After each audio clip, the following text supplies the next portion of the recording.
L'interview des Sussex ne finit plus de faire parler. Le 7 mars dernier, le prince Harry et Meghan Markle se sont exprimés pour la première fois depuis leur rupture officielle avec la famille royale britannique. Face à la journaliste Oprah Winfrey, les époux de Sussex ont évoqué leur décision de rompre avec la monarchie anglaise, révélant ne pas avoir reçu le soutien qu'ils espéraient après l'intégration de Meghan Markle à la maison Windsor.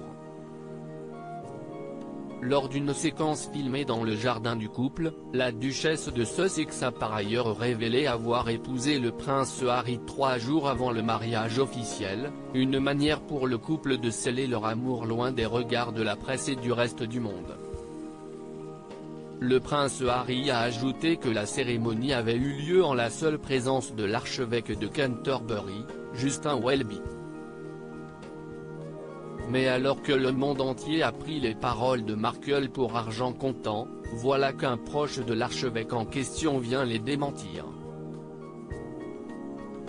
Interrogé par le journal britannique Chronicle Live, le révérend Mark Edwards de l'église Saint-Matthew à Dinnington et l'église Saint-Cuthbert, à Brunswick, assure que l'union officielle du prince Harry et de Meghan Markle a bien été célébrée le 19 mai 2018 à la chapelle Saint-Georges.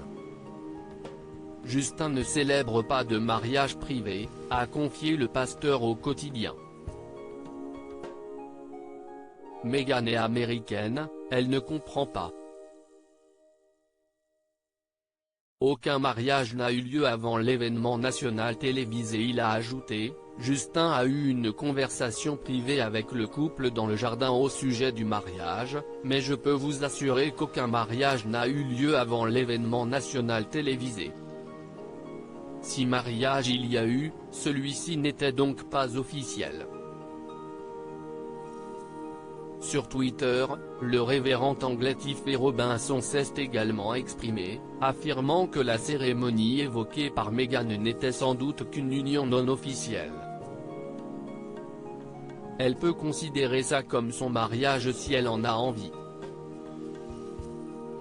Les Américains sont bien moins soucieux des spécificités des lois du mariage que ne l'est le clergé anglais, a tweeté le pasteur. Depuis la diffusion de l'interview d'Oprah Winfrey, de nombreux vicaires sont sortis du silence pour souligner que tout mariage nécessite un minimum de 2 témoins, et qu'un couple déjà marié ne peut l'être une seconde fois, à moins que le premier mariage n'ait pas été validé pour une raison ou une autre. Selon eux, il est impossible que le prince Harry et Meghan Markle aient pu se passer la bague au doigt avant la cérémonie de la chapelle Saint-Georges.